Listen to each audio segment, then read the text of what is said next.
عظمت، شعبان کی بڑائی اور اس کی فضیلت، کیونکہ یہ مہینہ اسلامی مہینوں کے 8واں مہینہ کہلاتا ہے۔ نبی علیہ الصلوۃ والسلام نے اس کی بڑی عظمت کو، اس کو نام شعبان المعظم کہا جاتا ہے، کیونکہ بڑی عظمتوں والا مہینہ ہے۔ جیسے ہمارے گھر شادی ہو یا ہمارے گھر میں کوئی بڑی سرمنی ہو، یا ہے کہ ہم کوئی بڑا کام کرنا چاہتے ہیں، تو کتنی ہم تعداد، استعداد اور تیاری اور اس کے لیے ہم رات دن محنت کرتے ہیں۔ تو ایسے ہی اللہ عز و جل کا مہمان، اللہ عز و جل کا مہمان رمضان آنے والا ہے، تو اس رمضان کے لیے استقبال کے طور پر رجب کا مہینہ، پھر اس کے بعد شعبان کا مہینہ۔ اسی لیے ایک دعا جو عام طور پر پڑھی جاتی ہے، دعا صحیح نہیں ہے، ضعیف حدیث ہے، اللہم بارک لنا فی رجب وبلغنا شعبان اور رمضان۔ اللہ تعالیٰ سے دعا کرتے ہیں اللہ بارک لنا فی رجب و شعبان، رجب کے مہینے اور شعبان کے مہینے میں ہمیں برکتوں سے نوازیے، اور بلغنا رمضان، رمضان مبارک ہمیں نصیب فرمائیے۔ یہ دعا حدیث صحیح نہیں ہے، ضعیف ہے، لیکن یہ کہ فضیلت کی وجہ سے لوگوں نے اس دعا کو خطبوں میں، مجلسوں میں کہا جاتا ہے، پڑھا جاتا ہے اور پڑھی جاتی ہے دعا۔ تو کہنے کا مقصد یہ کہ شعبان کا مہینہ شروع ہو چکا ہے، اور یہ شعبان کا مہینہ جیسے جیسے ہمارے گھر شادی قریب آتی ہے، جیسے ہمارے گھر میں کوئی بڑا پروگرام ہو، تو ہم تیاریاں جس تیزی کے ساتھ کرتے ہیں، ویسے ہی رجب سے ہی شروع ہو جاتی ہیں تیاریاں رمضان کے لیے۔ اور جب شعبان کا مہینہ آ گیا تو نبی کریم صلی اللہ علیہ وسلم کی عملی زندگی، پریکٹیکل زندگی، شعبان کی تیاری اور رمضان کے لیے بالکل تیز ہو جاتی تھی۔ آئیے ہم جانتے ہیں کہ نبی رحمت صلی اللہ علیہ وسلم کی جو شعبان کے بارے میں آپ کی زندگی تھی۔ حضرت عائشہ سے پوچھا کہ رسول اللہ صلی اللہ علیہ وسلم کی باہر کی زندگی تو ہم دیکھتے ہیں، مگر گھر کی چار دیواری میں اہل و عیال کے ساتھ آپ کی زندگی کا طور طریقہ اور سلیقہ کیا ہوتا ہے؟ تو حضرت عائشہ نے کہا آپ کا ظاہر اور باطن، اندر اور باہر سب کچھ، آپ لوگ قرآن مجید نہیں پڑھتے، کان خلقہ القرآن، ساری زندگی قرآن کا نقشہ ہے، جو کچھ بھی ہے گھر کے اندر ہو یا گھر کے باہر ہو۔ تو نبی رحمت صلی اللہ علیہ وسلم اس رمضان مبارک کے آنے سے پہلے جس عمل کو کیا، ہمارے لیے نمونہ ہے، آئیڈیل ہے کہ ہم اپنی زندگیوں کو بدلیں اور اپنے آپ کو نبی رحمت صلی اللہ علیہ وسلم کا محبت کا دعویٰ صرف زبان سے نہیں، عملی طور پر ہم اسی طرح کریں جیسے نبی رحمت صلی اللہ علیہ وسلم نے کیا، جیسے صحابہ کرام کیا کرتے تھے۔ اللہ تعالی ہمیں توفیق عطا فرمائے۔ اور رمضان کی سعادتیں، اس کی انوار، نوریں اور اس کی برکتیں، اس کی رحمتیں اور اس کی مغفرتیں اور اس کی سلامتیاں اور اتنی زیادہ ہیں کہ اس کے لیے بہت زیادہ کیپیسٹی کی ضرورت ہے، بہت زیادہ تعداد بنانے کے لیے اپنے آپ کو کس طرح تیار کرنا۔ آپ دیکھیں نبی رحمت صلی اللہ علیہ وسلم، جبکہ اللہ نے آپ کے بارے میں فرمایا لِيَغْفِرَ لَكَ اللَّهُ مَا تَقَدَّمَ مِن ذَنبِكَ وَمَا تَأَخَّرَ، اللہ نے آپ کے اگلے پچھلے تمام گناہوں کو بخش دیا ہے۔ آپ نبی معصوم ہیں، بے خطا انسان ہیں دنیا کے اندر۔ ہم نبی کی دعوت اس لیے دیتے ہیں کہ لوگوں یہ بات جان لو، دنیا میں کوئی انسان نہیں رحمت للعالمین صلی اللہ علیہ وسلم کے علاوہ جو بے خطا انسان ہو، دنیا میں معصوم اگر ہے تو کوئی ایک ہی نبی کو اللہ نے بنایا، اسی نبی کی آپ کو پیروی کرنا ہے۔ اللہ کے نبی کے علاوہ کوئی امام ہو، کوئی صحابی ہو، کوئی بڑے سے بڑا محدث ہو، کوئی نہیں ہے جس کے پاس آسمان سے فرشتے نازل ہوتے ہوں، وہی ان کے پاس آتی ہو، وہ معصوم ہو، بے خطا ہو، کوئی یہ دنیا میں نہیں ہے۔ اس لیے اللہ نے حکم دیا ان تطیعوہ تہتدوا، اگر تم اس نبی کی اطاعت کرو گے تو تمہیں ہدایت ملے گی۔ ہمارا ایمان، ہمارا عقیدہ اور ہماری زندگی اور ہمارا عمل، ہماری حیات اور ممات، ہماری دونوں چیزیں، قُلْ إِنَّ صَلَاتِي وَنُسُكِي وَمَحْيَايَ وَمَمَاتِي لِلَّهِ رَبِّ الْعَالَمِينَ۔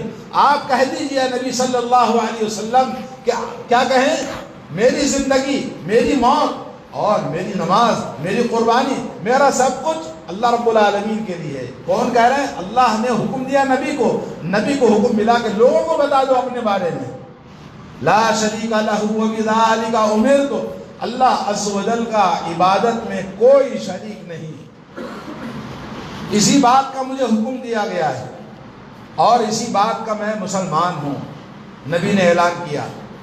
آج ہم دعوے دار ہیں ایمان کے، دعوے دار ہیں عقیدہ صحیح ہے، دعوے دار ہیں قرآن و سنت پہ چلنے والوں کا، مگر عملی زندگی میں نبی کے نقش قدم پر چلنے والے لوگ کتنے آپ گن کر بتا سکتے ہیں؟ اللہ تعالیٰ توفیق عطا فرمائے۔ اس کی عظمت، شعبان کی فضیلت اور اس کی بڑائی، شعبان کا معنی ہے پھیل جانا، شعبان کا معنی ہے ابھر کر سامنے آنا، رجب کا مہینہ حرمت والا مہینہ جس میں عرب کے لوگ جنگ نہیں کرتے تھے، جب شعبان کا مہینہ آتا تو آزادی ہو جاتی، اپنے اپنے گھوسلوں سے اپنے اپنے مقامات سے باہر نکل جاتے لوٹنے کے لیے، تجارت کے لیے، کام کرنے کے لیے، تو شعبان کا مہینہ کہا جاتا ہے۔ تو یہ شعبان کا مہینہ رمضان مبارک کے استقبال کا مہینہ ہے، اور اس میں نبی کریم صلی اللہ علیہ وسلم رجب سے ہی کہتے بھائی رجب چاند کا حساب رکھو تاکہ رمضان کا حساب صحیح بنے۔ تو شعبان کے چاند، رمضان کے چاند کے لیے نبی کریم صلی اللہ علیہ وسلم بہت احتیاط کے ساتھ چاند کا آپ خیال رکھتے تھے اور حکم دیتے تھے۔ تو شعبان کا مہینہ بہت ہی عظیم الشان مہینہ ہے۔ اس کی عظمتوں کو سمجھنے کے لیے ابھی لگتا ہے کہ رمضان پچھلے چند دنوں پہلے گزرا، پھر رمضان آ گیا، یہ اس لیے کہ قیامت کی نشانیوں میں سے ایک نشانی ہے یتقارب الزمان، کہ دنیا میں وقت قریب ہوتا جائے گا۔ جیسے آج گلوبلائزیشن کا زمانہ ہے، دنیا سب سمٹ کر آپ کے موبائل میں آ گئی ہے، اور دنیا میں کہیں بھی بیٹھ کر پوری دنیا کی آدمی خبر رکھتا ہے، حکم چلاتا ہے، بات چیت کر سکتا ہے، سب کچھ کر سکتا ہے۔ تو گلوبلائزیشن کا زمانہ ہے، اور اس زمانے میں زمانہ بالکل قریب ہو چکا، سمٹ چکی ہے دنیا۔ اللہ کے نبی نے فرمایا وقت آئے گا قیامت کے قریب، سال گزرے گا جیسا لگے گا مہینہ گزرا ہے، اور مہینہ گزرے گا لگے گا کہ ایک ہفتہ گزرا ہے، اور ایک ہفتہ گزر جائے گا لگے گا ایک گھنٹہ گزرا ہے، اور ایک گھنٹہ ایک منٹ کی طرح گزر جائے گا، جیسا کہ آج ہم محسوس کرتے ہیں۔ اور ایک حدیث میں ہے اللہ کے نبی صلی اللہ علیہ وسلم نے فرمایا یتقارب الزمان، زمانہ بالکل سمٹ جائے گا، اور یقبض العلم، دنیا سے علم اٹھا لیا جائے گا۔ ایک اور حدیث میں ینقص العلم، علم گھٹا دیا جائے گا، علم گھٹ جائے گا، علم کو اٹھا لیا جائے گا۔ کیا مطلب؟ کہ قریب قیامت کے علماء جو اساتین علم بڑے بڑے علماء تھے، موت آ جائے گی، علم دنیا سے اٹھ جائے گا، ينتزع العلم انتزاعا، دنیا سے علم اٹھا لیا جائے گا، بقبض العلماء، علماء کی موت کے ساتھ۔ تو دوستو آج آپ جانتے ہیں علم، بڑے بڑے علماء آج جس کو لوگ یاد کرتے ہیں، تاریخ یاد کرتی ہے، ان کا انتقال ہو چکا۔ آج سب نوجوانوں کا زمانہ ہے، اور نوجوانوں میں وہ علم، وہ تقوی، وہ بڑے بڑے جو علماء تھے آج موجود نہیں ہے۔ تو اس لیے کہ یہ زمانہ بالکل سمٹ چکا ہے، تو ہمیں اس زمانے میں اس زمانے کے مقابلے میں اور زیادہ اللہ سے ڈرنا۔ موت کا کوئی بھروسہ نہیں۔ آپ نے دیکھا دنیا کی سپر پاور، اپنا طاقت بنانے والا ترک کی کیا حال ہو گیا، آج کتنا کمزور کر دیا، کیونکہ اللہ عز و جل کو ظلم، زنا، سود خوری پسند نہیں۔ جس ملک میں ظلم ہو، سود خوری ہو، بے حیائی ہو، زنا ہو، وہاں اللہ کا عذاب آتا ہے۔ یہ اللہ کے عذاب ہیں۔ اور ترکیہ، اس کے بغل میں لبنان اور سیریا، یہ سب متاثر ہیں، مسلمانوں کے ملک ہیں۔ تو دوستو اگر اس زمانے میں انسان آخرت کی فکر نہ کرے، اللہ سے نہ ڈرے، اور تقوی والی زندگی بنائے نہیں، تو پھر اللہ نے فرمایا قُلْ إِنْ كَانَ آبَاؤُكُمْ وَأَبْنَاؤُكُمْ وَإِخْوَانُكُمْ وَأَزْوَاجُكُمْ وَعَشِيرَتُكُمْ وَأَمْوَالٌ اقْتَرَفْتُمُوهَا وَتِجَارَةٌ تَخْشَوْنَ كَسَادَهَا وَمَسَاكِنُ تَرْضَوْنَهَا أَحَبَّ إِلَيْكُم مِّنَ اللَّهِ وَرَسُولِهِ وَجِهَادٍ فِي سَبِيلِهِ فَتَرَبَّصُوا حَتَّىٰ يَأْتِيَ أَمْرُ اللَّهِ وَاللَّهُ لَا يَهْدِي الْقَوْمَ الْفَاسِقِينَ۔ اے نبی کہہ دو ان لوگوں سے، تمہاری امت سے، آپ دیکھ لیں کیا کہتے ہیں، اگر تمہارے باپ دادا، تمہارے پردادا، لکڑ دادا تمہارے خاندان کا خیال رکھتے ہو اور تمہارے اولاد کا خیال رکھتے ہو، اپنی بیویوں کا خیال رکھتے ہو، اپنی اولاد کا اور اپنے خاندان اور قبیلے کا خیال رکھتے ہو، اور اپنے مال کا جس کو تم بڑی محنتوں کے ساتھ کماتے ہو، اور اپنی تجارت کا جس کا نقصان ہونے کا ڈر رہتا ہے، بڑی رات دن جان لگا کے تم تجارت کرتے ہو، اور اسی طرح سے وہ خوبصورت محل، وہ خوبصورت پرسکون جگہ جہاں تم رات زندگی گزارنے کے لیے ہوا محل بناتے ہو، پریم نگر بناتے ہو، تو یہاں ان تمام چیزوں کا ذکر کرنے کے بعد اگر تم نے تقوی اختیار نہیں کیا، دین کو چھوڑ دیا، عمل صالح کرنا چھوڑ دیا، میرے نبی کے نقش قدم پر چھوڑ دیا، تو پھر انتظار کرو، فتربصوا، اللہ تعالیٰ تمہاری اینٹ سے اینٹ بجا دے گا، تمہاری اینٹ سے اینٹ بجا دے گا۔ آج یہ وقت مسلمانوں کی اتنی کثرت، 1 ملیارڈ سے زیادہ مسلمان دنیا کے اندر ہے، 60 سے زیادہ مسلمانوں کے ملک ہے، مگر مسلمانوں کی حیثیت، ان کی وقعت اور ان کی قیمت دنیا کے اندر کوئی پوزیشن نہیں ہے۔ کیوں؟ اس لیے کہ دین کے باغی، دین کے عداوت، دشمنی اور اللہ کا نام تو لیتے ہیں مگر دھوکے باز، غدار، بے وفا لوگ ہیں اللہ اور اللہ کے رسول کے ساتھ میں۔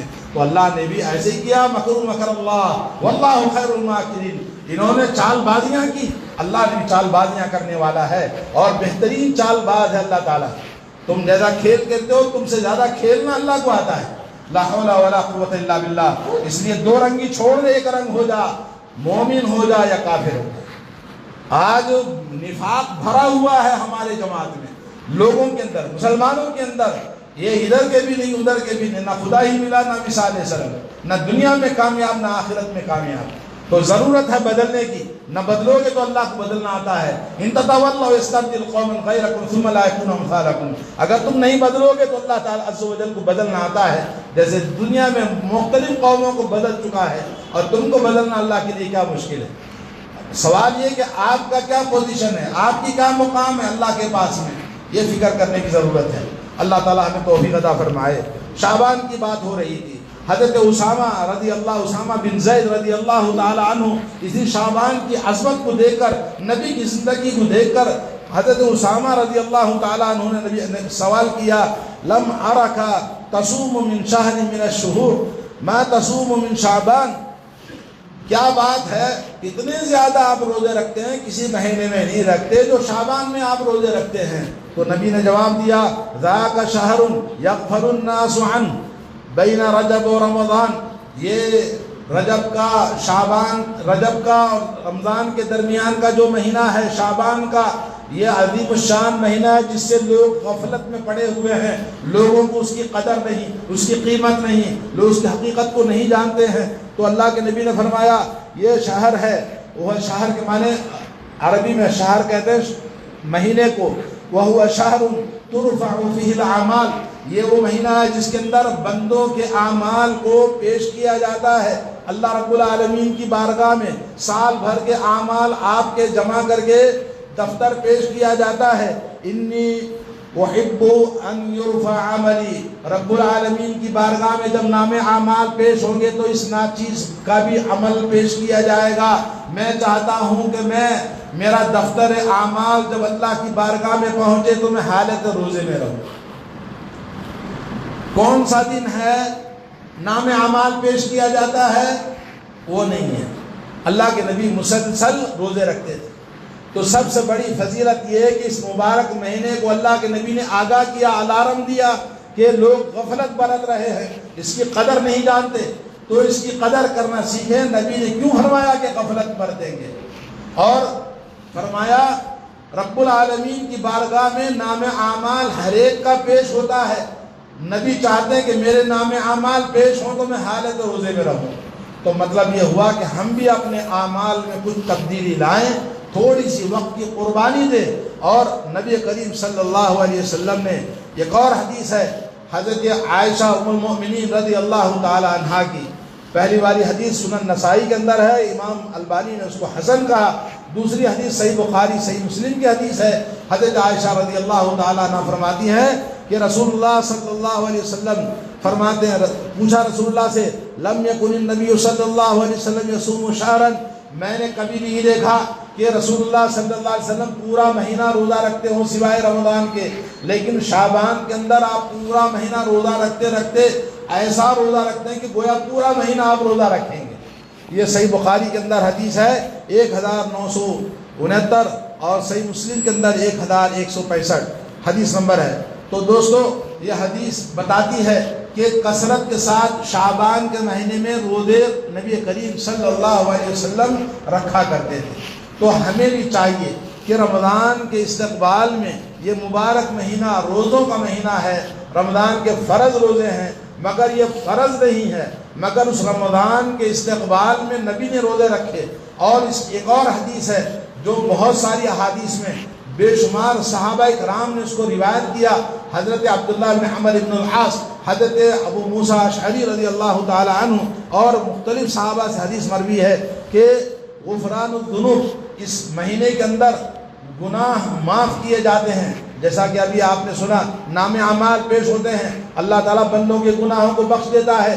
اور 15 شعبان کو جیسا کہ حدیث میں آتا ہے، اللہ عز و جل اپنی مخلوق کو دیکھتا ہے، ساری مخلوق کو گناہوں سے معاف کر دیتا ہے اور گناہوں سے پاک کر دیتا ہے، سوائے اس آدمی کے جو شرک کرتا ہے، بدعات کرتا ہے، جو بغض رکھتا ہے، آپس میں دشمنیاں رکھتا ہے، شراب پیتا ہے، جو گناہوں میں ملوث ہے، ان کی بخشش نہیں ہوتی۔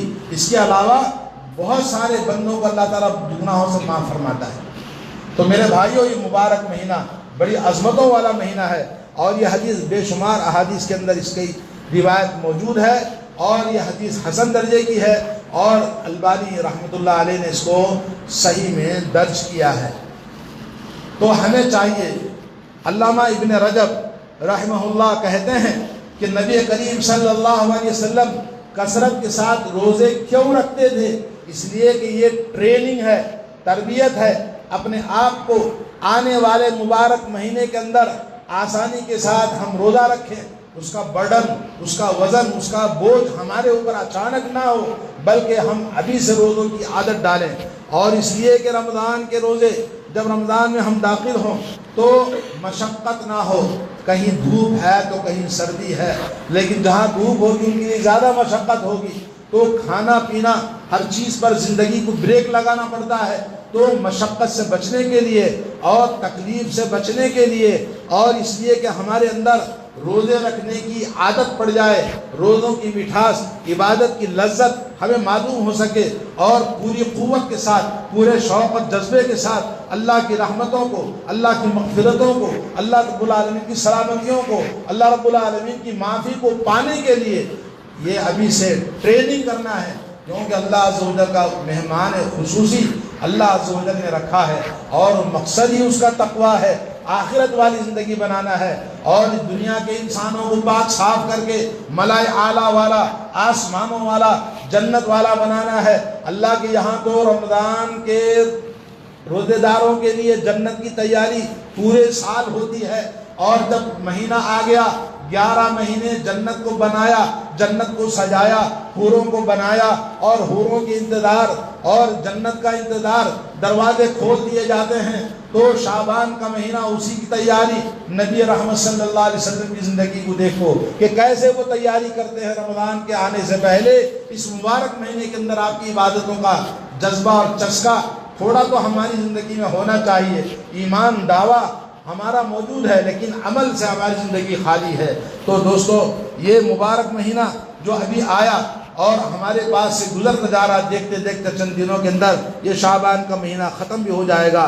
شیخ ابن باز رحمہ اللہ کہتے ہیں کہ اللہ کے نبی صلی اللہ علیہ وسلم پورا مہینہ روزہ رکھتے تھے سوائے چند دنوں کے، اور ایک حدیث میں آتا ہے کہ اذا انتصف شعبان فلا تصوموا، جب نصف شعبان ہو جائے تو روزہ نہ رکھو۔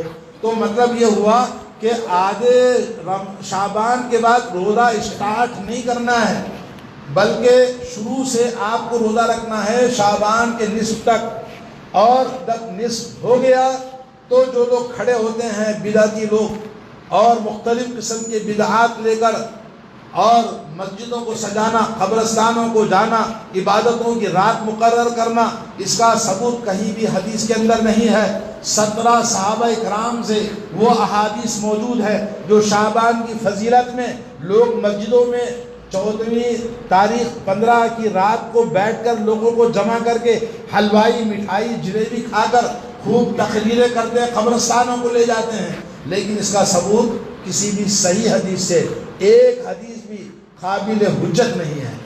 تو اس لیے ان بدعات کو کرنے کے بجائے نبی کا جو عمل ہے، نبی کا جو کردار ہے، نبی کا جو زندگی کا طریقہ ہے، اگر ہم اس کو اپنا لیں تو ہمارے لیے رمضان کی رحمتیں، برکتیں، فضیلتیں اور اس کی سعادتیں، اس کے انوار ہمیں حاصل ہو سکتے ہیں۔ تو ہمارے اندر جذبہ ایمان سچا ہو، جھوٹا دعویٰ، جھوٹی تصدیق اور جھوٹی چیزیں بہت ہم کرتے ہیں، لیکن دوستو یہ وقت ہے، زندگی ہے، اس سے پہلے کہ ہم بیمار پڑ جائیں، اگلے سال شعبان نہ ملے، اس سے پہلے کہ زندگی ختم ہو جائے، اس سے پہلے کہ ہمیں موقع ملے کہ نہ ملے، تو آدمی کو چاہیے کہ وقت کو غنیمت جانے۔ اور اللہ کے نبی صلی اللہ علیہ وسلم نے فرمایا نعمتان مقبول فیہما کثیر من الناس، دو نعمتیں ہیں جس میں بہت سارے لوگ غفلت برتتے ہیں، ایک ہے صحت تندرستی اور دوسرا ہے وقت۔ ایک وقت ایسا بھی آئے گا کہ لوگوں کے پاس فرصت نہیں ہوگی، دنگا فساد، خون خرابہ، گولیاں چل رہی ہیں، بم پھٹ رہے ہیں، جہاں دیکھو وہاں ایسے چیزیں ہیں۔ اللہ کی عبادت فرمائے، اگر ایسا وقت ہو تو کہاں وقت ہے آدمی کے پاس؟ امن نہیں ہے تو عبادت نہیں کر سکتے، اور اسی طرح سے صحت نہیں ہے تو عبادت نہیں کر سکتے۔ اللہ کے نبی نے فرمایا اغتنم خمسا قبل خمس، 5 چیزوں کو 5 چیزوں سے پہلے غنیمت جانو۔ موت آئے گی، اس سے پہلے زندگی ہے، غنیمت جانو۔ موت کا آج کل جیسے بٹن دبایا کرنٹ کا تو لائٹ پڑا، تو اسی طرح سے موت بھی ہو گئی ہے۔ قیامت کے قریب موت اچانک بہت ہوگی۔ آج وہ زمانہ ہے جہاں موت بالکل چلتا پھرتا بیٹھتا آدمی ختم ہو جاتا ہے۔ موت آنے سے پہلے زندگی کو غنیمت جانو، جوانی کو غنیمت جانو، بڑھاپے کے آنے سے پہلے، اور تیسرا فرصت کے اوقات کو غنیمت جانو، اس سے پہلے کہ مشغولیت آئے۔ جیسے ابھی ترکستان میں دیکھو، وہاں پر لوگوں کو فرصت کہاں ہے، گھر لٹ چکے، زندگیاں ختم ہو چکی، خاندان کا ایک بچہ بچا ہے، ایک عورت بچی ہے، پورا خاندان ملبے کے نیچے ہزاروں لوگ ختم ہو گئے۔ تو میرے دوستو، اللہ تعالیٰ نے زندگیاں دی ہیں، امن دیا ہے، اللہ کی شکر گزاری کرو گے تو یہ نعمتیں باقی رہیں گی۔ جب شکر گزاری نہیں کریں گے، نافرمانیاں بڑھیں گی، تو پھر وقت کا انتظار کرو۔ اللہ تبارک و تعالیٰ نے حکم دیا ہے کہ ہم اللہ کی نافرمانیاں نہ کریں، اور اسی طرح سے اپنی صحت کو غنیمت جانو بیماری کے آنے سے پہلے۔ نمبر 5 یہ ہے کہ آدمی خوشحالی کو غنیمت جانے فقیری کے آنے سے پہلے۔ مالدار لوگ تھے مگر آج ان کا سب کچھ لٹ چکا، زمین بوس ہو چکا، آج وہ بھیک مانگ کے اپنی پیٹ کی آگ بجھا رہے ہیں، بچوں کے لیے دودھ مانگ رہے ہیں، جبکہ وہ کبھی مالدار کروڑپتی لوگ تھے مگر سب کچھ ختم ہو گیا ہے۔ ایک کروڑپتی جو اپنے بڑے بڑے ٹرالے حج کے اندر بھیجتا تھا، وہ کہتا کہ ایک بار میں جمرات کے پاس موجود تھا اور ایسا بھیڑ آئی کہ لوگ جان بچانے کے لیے بھاگ رہے تھے، میں بھی بھاگ رہا تھا، تو میرے جسم سے میرے آنکھ کے کپڑے بھی چلے گئے، میں ننگا بھاگ رہا تھا، اور میں نے ایک آدمی سے اپنا احرام مانگ کر لپٹ لیا، جبکہ وہ خود کروڑپتی آدمی ہے، کروڑوں کا مال ہر سال حج کو بھیجتا ہے۔ کبھی زندگی کا وقت کب بدل جائے کوئی بھروسہ نہیں ہے۔ تو انسان کے ساتھ کیا معاملہ ہوگا؟ ماذا تکسب غدا، اللہ نے فرمایا کل کیا ہونے والا ہے کوئی نہیں جانتا۔ اس لیے اللہ نے موقع دیا ہمیں اس مبارک مہینے کے اندر، شعبان کا مہینہ۔